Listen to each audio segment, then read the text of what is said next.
কি চোঙের বক্রতলের ক্ষেত্রফল সূত্র কি মনে থাকবে তো? 10, বুঝলে বস, না বুঝলেই লস। 10 নম্বরটা কিন্তু খুব ভেরি ভেরি ইম্পর্টেন্ট পরীক্ষার জন্য। 8 হয়ে গেছিল তাই তো? 9 হয়েছে, হয়নি? 10,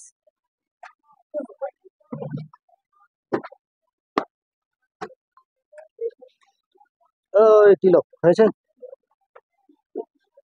তিলক তো এটা।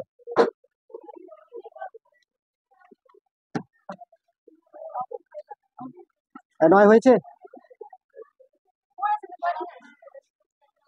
তো। বাড়িতে তাহলে অঙ্ক তাহলে প্র্যাকটিস হয় না তাহলে নাকি?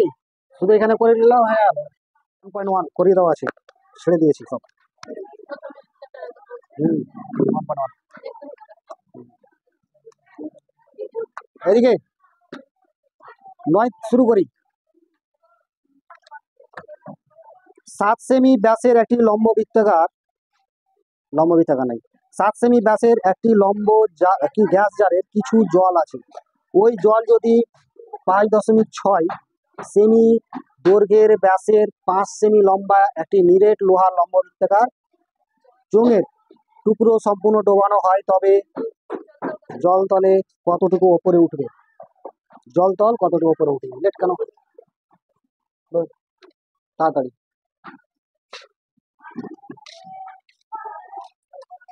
এর আগে এটা একটু বলেছিলাম তাই তো?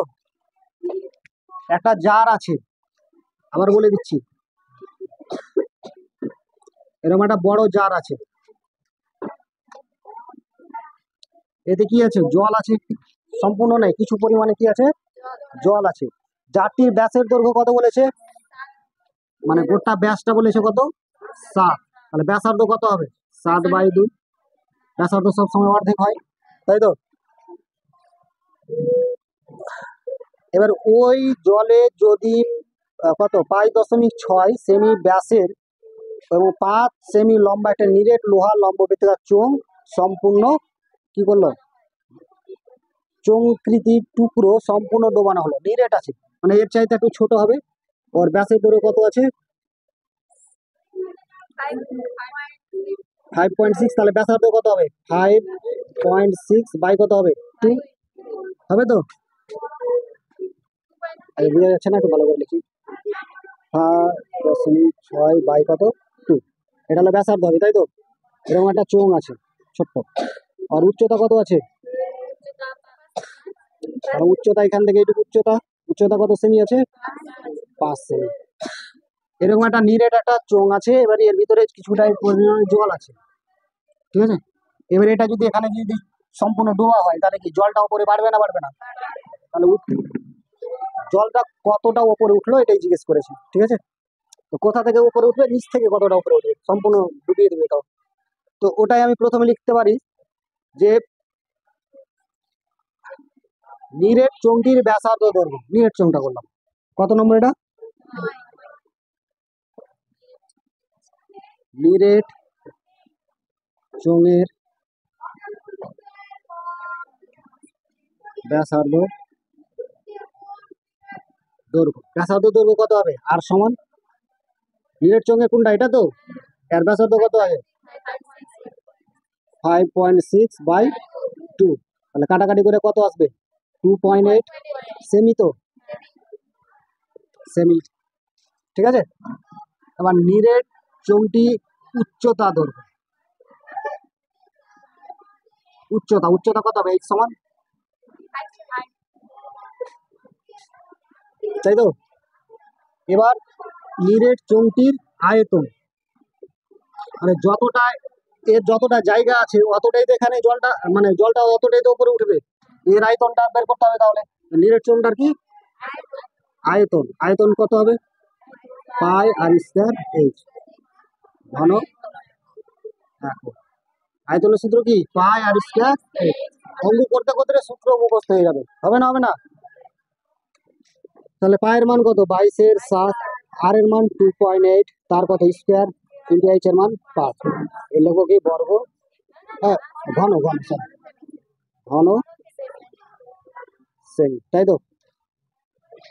এবার যে চোঙটা ছিল এই চোঙটা বড় চোঙ তো, তাহলে বড় চোঙটির ব্যাসার্ধ দৈর্ঘ্য, বড় চোঙের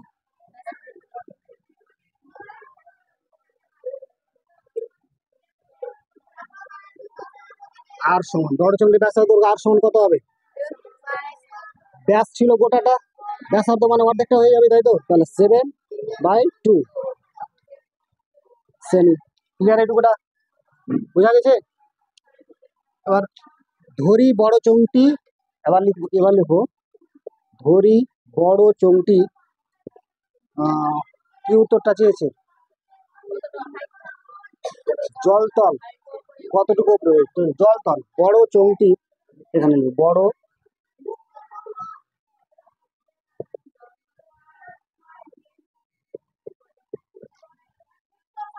জলতল ওপরে উঠবে, ওপরে উঠবে কত? x সেমি উঠবে, মানে যতটা উঠবে x সেমি ধরে নিলাম, মানে জলতল মানে কি তল থেকে কতটা উপরে উঠবে, তার মানে x সেমি উপরে উঠবে, তাই তো? তাহলে x সেমি। তাহলে বড় চোঙটির আয়তন,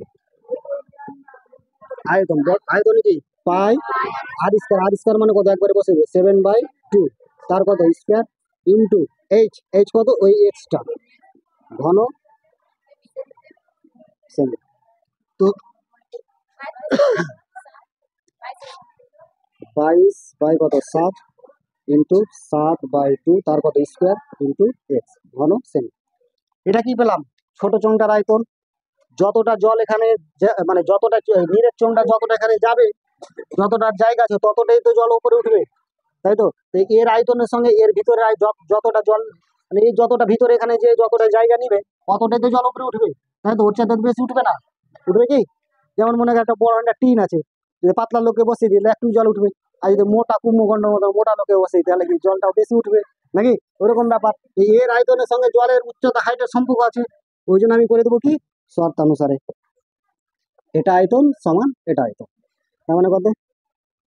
22/7 ইন্টু 7 কত 2 তার কত স্কোয়ার ইন্টু এক্স সমান এটা 22, পায়ের মান না বসালেও চলতো, ঠিক আছে?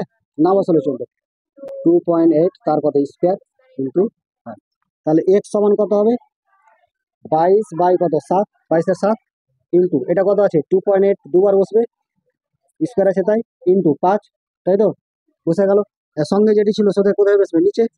তাহলে 22/7 কোথায় চলে যাবে? উপরে। ক্লিয়ার? তারপরে এবার কত বসবে? 7 এর যেহেতু স্কোয়ার আছে তো 7 কয়বার বসবে? দুবার, আর 2টা চলে যাবে উপরে, কয়বার বসবে? দুবার, ঠিক আছে? আর তো কিছু নেই, এক্স থাকলো।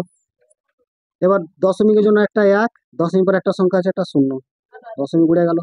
আবার এখানেও দশমিকের জন্য একটা 1, দশমিক পর একটা সংখ্যা ছিল 0। ওকে, 22 কেটে গেল, 7 কেটে গেল, ঠিক আছে?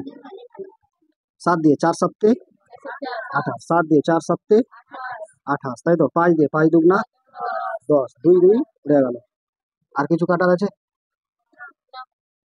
কাটা যায় 2 দিয়ে, কিন্তু আর কাটবো না। 4 দুগুণা না 4 4 16, 16 দুগুণা 32, এক্স সমান কত? 32 কত 10, তার মানে কত 3.2 সেমি। উত্তর ছিল এটা।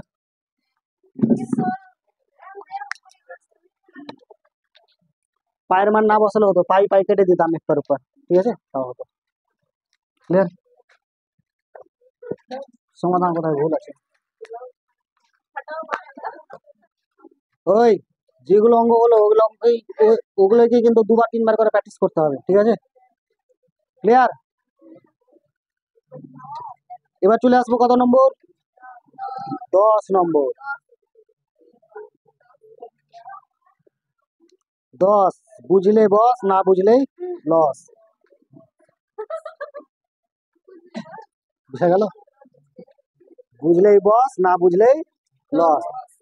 10 নম্বরটা কিন্তু খুব ভেরি ভেরি ইম্পর্টেন্ট পরীক্ষার জন্য। মাধ্যমিকে 1 বছর পর পর অঙ্কটা দেয় কম বেশি।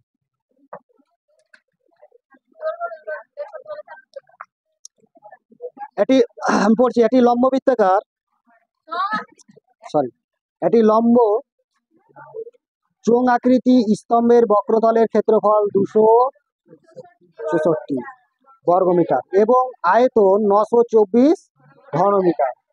ওই স্তম্ভের ব্যাসের দৈর্ঘ্য ও উচ্চতা হিসাব করে লিখি। তো ধরি চোঙটির ব্যাসার্ধ দৈর্ঘ্য আর এবং উচ্চতা এইচ।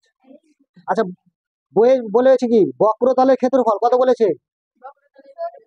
264। তাহলে বক্রতলের ক্ষেত্রফলের সূত্র আমি পরে আসছি স্টেপে, ঠিক আছে? তো প্রথমে আমি লিখে নিতে হবে ধরি, উত্তর কি চেয়েছেন? চোঙটির ব্যাসের দৈর্ঘ্য বলেছে আর উচ্চতা কত হবে। তাহলে ব্যাস তো আর ধরতে যাবো না, এখন ধরবো কি ধরি ব্যাসার্ধ দৈর্ঘ্য হলো, ধরি চোঙের ব্যাসার্ধের দৈর্ঘ্য আর ব্যাসার্ধ দৈর্ঘ্য আর এবং আর সেমি নাকি নাকি আছে আর মিটার এবং মিটার এবং উচ্চতা কত? H metre. এইটুকু কারো কোনো কোশ্চেন? এবার বইয়ে বলে দিচ্ছি যে কি আছে, লম্ব চোঙ আকৃতি বক্রতলের ক্ষেত্রফল কত? 264। আমরা কি জানি লম্ব চোঙ আকৃতি বক্রতলের ক্ষেত্রফলের সূত্র কি? 2 পাই আর এইচ। কি হবে? ছেলেরা হয় না, মুখস্থ নেই নাকি? লম্ব বৃত্তাকার কি চোঙের বক্রতলের ক্ষেত্রফল সূত্র কি? মনে থাকবে তো? বারবার এগুলো করিয়েছি। তো চোঙের বক্রতলের একটু উপরে লিখছি, চোঙের বক্রতলের ক্ষেত্রফল কেমন বক্রতলের ক্ষেত্রফল কি হবে? 2 পাই আর এইচ বর্গ একক, তাই তো? বইয়ে বলে দিয়েছে বক্রতলের ক্ষেত্রফল হলো 264। তাহলে অতএব 2 পাই আর এইচ সমান হচ্ছে 264 dot dot dot dot 1 number দিন। আর ডট ডট দিব কিনা এতটি ডট দেবো, একটা দুটা তিনটা। আবার যদি মনে করি আমার দিয়ে মন ভরে আবার দিব তিনটা, তাহলে একটু গ্যাপ দিয়ে আবার একটা দুটা তিনটা, ঠিক আছে? হ্যাঁ, এটা হলো সঠিক নিয়ম। আর ডট ডট ডট ডট দিয়ে আমরা চলে যাই, ঠিক আছে? ওটা কোনো ভালো না। তিনটা দেবো, মনে হয় আরো আমার ডট দেওয়ার ইচ্ছা করছে, এটা একটু গ্যাপ দিয়ে আবার তিনটা দেবো, আবার যদি ইচ্ছা করে তা আবার একটু গ্যাপ দিয়ে আবার তিনটা। অত আর দেওয়ার দরকার নেই, এইটুকু দিব, ঠিক আছে? এবার চোঙের আয়তন, চোঙের আয়তনে কি জোরে কি হবে? পাই আর স্কয়ার এইচ ঘন। কথা বলতে বলতে কিনা বুঝতেই পারবে না, আমি রয়ে আছিলাম, ঠিক আছে? তাহলে পাই আর স্কয়ার এইচ। তাহলে অতএব পাই আর স্কয়ার এইচ সমান হচ্ছে কত? 924 ডট ডট ডট ডট 2 নম্বর, ঠিক আছে? এদিকে তাহলে ওটা পেলাম 1 নম্বর, এটা পেলাম 2 নম্বর। বড় কোনটা লাগছে, নিচেরটা না উপরেরটা? আয়তনটা বড় লাগছে, তাই তো? এবার তাহলে আয়তন মানে 2 নং থেকে 1 নং ভাগ করে পাই, 2 নং থেকে 1 নং 2 নং 2 নং থেকে 1 নং সমীকরণ ভাগ করে পাই। 2 নম্বর সমীকরণ কত ছিল? পাই আর স্কয়ার এইচ ভাগ 1 নম্বর সমীকরণ ছিল 2 পাই আর এইচ, তাই তো? এটা সমান হবে 924 হবে উপরে আর 264 হবে নিচে। বুঝা গেল না গেল না? উপরে পাই নিচের পাই কেটে গেল, উপরে এইচ নিচের এইচ কেটে গেল। তাহলে উপরে থাকলে কত? একটা আর দুটা আর আছে, আর স্কয়ার মানে কি দুটা আছে, তাহলে একটা আর কেটে গেল, একটা আর কেটে গেল। তাহলে উপরে পড়ে থাকলো কি আর বাই, নিচে পড়ে থাকলো 2, তাই তো? ডান দিকেটা 4 দিয়ে যাবে, 4 দুগুণা 8, 9 থেকে 8 বাদ 2, 2 আর 2 12, 3 4 12, 4 একে 4, আবার এটা 4 দিয়ে 4 6 24, 4 6 24। এবার নিশ্চয়ই 11 দিয়ে যাবে, তাহলে 11 দুগুণা 22, 23 থেকে 22 বাদ 1 আর 1 11, 11 কে 11, 6 11 66, 3 দিয়ে যাবে, 3 দুগুণা 6, 3 7 21। তাহলে উপরে পেলাম কত? 7, নিচে পেলাম 2, তাই তো? বুঝা গেল? নিচের 2 কেটে গেল, তাহলে আর সমান কত পেলাম? 7। আর এর মান কত? 7। এবার লিখবো 1 নং সমীকরণে আর এর মান বসিয়ে, ভাই 1 নম্বর সমীকরণে আর এর মান বসিয়ে দেবো। 1 নং সমীকরণে আর সমান 7 বসিয়ে পাই। 1 নম্বর সমীকরণ কি ছিল? 2 পাই আর এক্স সমান কত? 264। 2 ইন্টু পায়ের মান 22 ইন্টু আর এর মান 7 ইন্টু এইচ এর মান নেই, বের করবো 264। তাহলে এইচ থাকলো 264 বাই কত? 2 বসবে নিচে, 22 22 আর 7 কোথায় চলে যাবে? ওপরে, আর 7 নিচে। 7 7 কেটে গেল, এটা 2 দিয়ে যদি কাটে তাহলে কত আসবে? 2 1 2, 3 2 6, 2 2 4, 11 দিয়ে যাবে, 11 2 22, 11 দিয়ে 11 কে 11, 11 2 22। এবার এটা দিয়ে কাটলে কত আসবে? 6। 2 দিয়ে কাটলে 6 আসবে না? তাহলে এই সমান কত পেলাম? এই সমান 6 মিটার। আর এটা কি পেলাম? এটাও মিটার। তাহলে উত্তর কত এলো? ব্যাসার্ধ কত এলো? উত্তর কি চেয়েছে? ব্যাস চেয়েছে। এখনো কিন্তু শেষ হয়নি। সবাই অনেকে এটা ভুল করে দেয়। 7 পেলো তো, এবার লিখে দিল নির্ণীয় চোঙটির ব্যাসের দৈর্ঘ্য হলো 7 আর উচ্চতা হলো 6। এটা কিন্তু অনেকে ভুল করে দেয়। বইয়ে উত্তর চেয়েছে ব্যাসের দৈর্ঘ্য, তাহলে এটা বেরিয়েছে যেটা, সেটা কি? ব্যাসার্ধ বেরিয়েছে। ব্যাসার্ধ বেরিয়েছে তো, তাহলে ব্যাস কত হবে? 2 গুণ, মানে ডাবল হবে। তাহলে নির্ণীয় চোঙটির ব্যাস হবে, চোঙের ব্যাস ব্যাস হবে কত? 7 গুণিত 2 সমান হচ্ছে 14 মিটার এবং উচ্চতা হবে 6 মিটার। ঠিক আছে? নাহলে অঙ্ক করার পর লাস্টে ভুল উত্তর করলে কিন্তু জিরো পেয়ে যাবে। Guarantee zero. জিরো পে ছোট বড় জিরো না, এরকম বড়।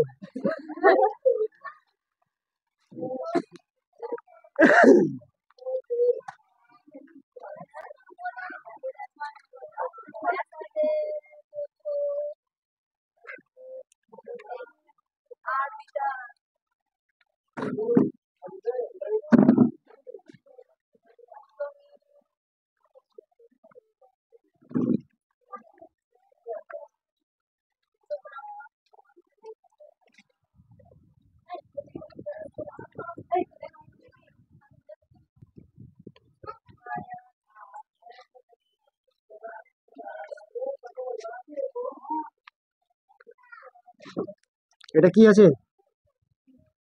পাই। পায়ের উড়ান দিয়ে একটা আমার গল্প আছে লাইফের।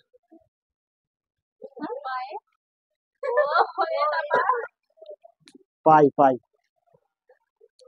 এই যখন এই চ্যাপ্টারটা চলছিল কলেজে, আমি একটা স্যারের কাছে পড়তে গেছিলাম, তো পাই কথাটা লিখেছিলাম, ব্যাগ আর হস্যাইতে উড়ানটা বেশি জোরে দিয়েছি।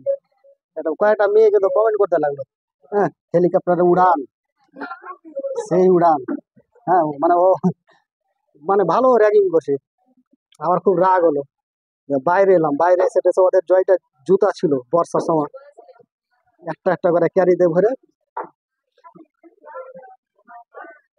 ওই পরেরটা পরেরটা বুঝিয়ে দিচ্ছি, ঠিক আছে? নেক্সট ক্লাসে যেন অঙ্কটা হয়ে যায়।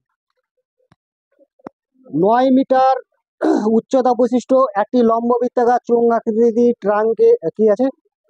ট্যাঙ্ক। চোঙ আকৃতি কি আছে? ট্যাঙ্ক জলপূর্ণ আছে। 6 সেমি দৈর্ঘ্যের ব্যাসের একটি পাইপ দিয়ে মিনিটে 225 মিটার বেগে জল বের হয়। তাহলে 36 মিনিটে ট্যাঙ্কটি সমস্ত জল বেরিয়ে যায়। হ্যাঁ, ট্যাঙ্কটি 36 মিনিটে ট্যাঙ্কিটির সমস্ত জল বেরিয়ে যায়। তো ট্যাঙ্কিটির ব্যাসের দৈর্ঘ্য কত? তাহলে একটা ট্যাঙ্কি কিনেছি। কাদের ট্যাঙ্কি? তোদের বাড়ির ট্যাঙ্কি আছে ওরকম ট্যাঙ্কি। পায়খানা ট্যাঙ্কি না, আবার জলের ট্যাঙ্কি।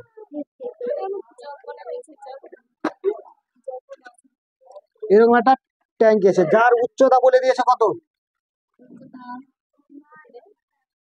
9 মিটার উচ্চতা বলেছে, তাই তো?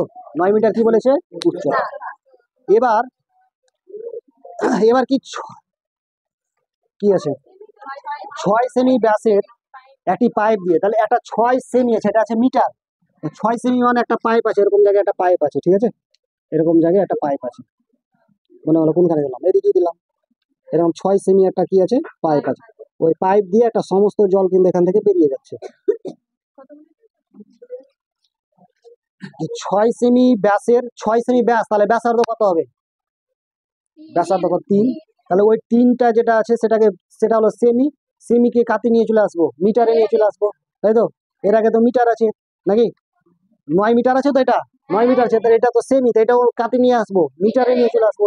নিয়ে আসার পর এবার পাইপ দিয়ে দিয়ে 225 মিটার বেগে, তো 225 মিটার বেগে মানে এখান থেকে 225 মিটার বেগে জলটা কি হচ্ছে? বেরিয়ে যাচ্ছে।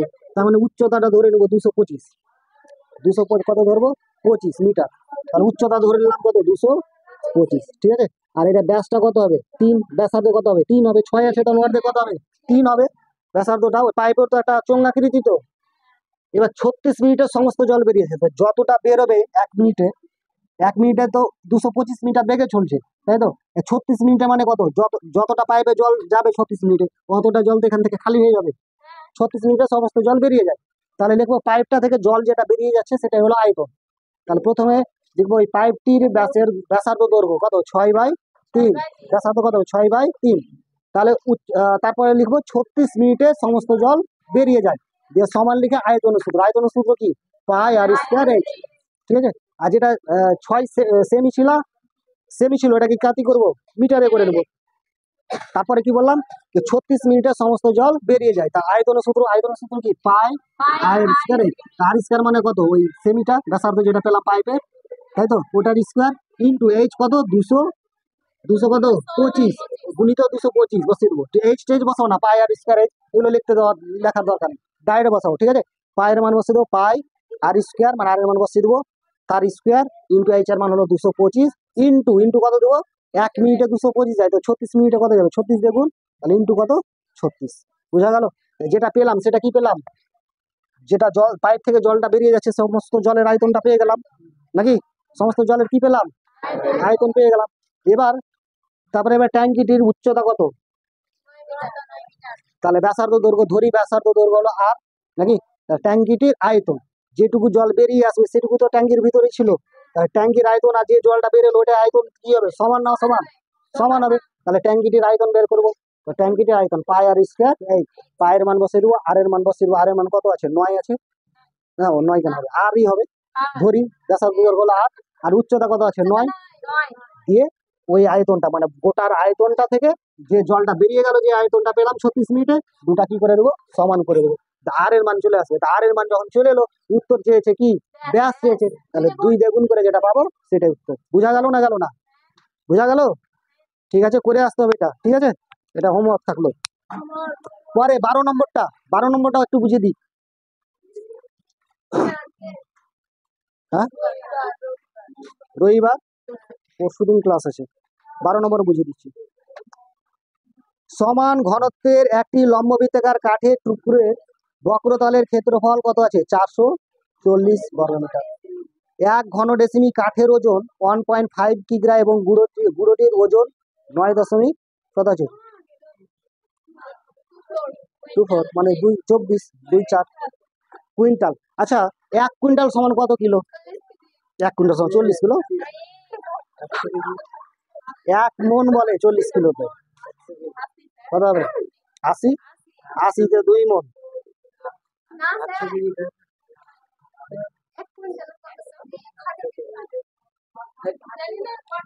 1 কুইন্টাল সমান হলো 100 কিলো। বুঝা গেল? শুনতে পাইনি, ঠিক আছে? আর 1 মন 40 কিলো যখন হয়ে গেল তখন বলবো 1 মন। 80 কিলো হলো মানে 2 মন। ছোট থাকতে আমরা এটা বলতাম যে ভালোবাসার ওজন কত? 2 মন। 80 কিলো, সরি 80 কিলো। কেমন করে? দুটা মন নাহলে ভালোবাসা হয় না। 1 মন সমান 40 কিলো, 2 মন সমান 80 কিলো। সময় হয়ে গেল। এটা প্রথমটার মতো না, এই 10-এরটা। তাহলে বাকি পড়া থাকলো সবটি, সবটি থাকলো। একটা উপর উপর দিতে দিলে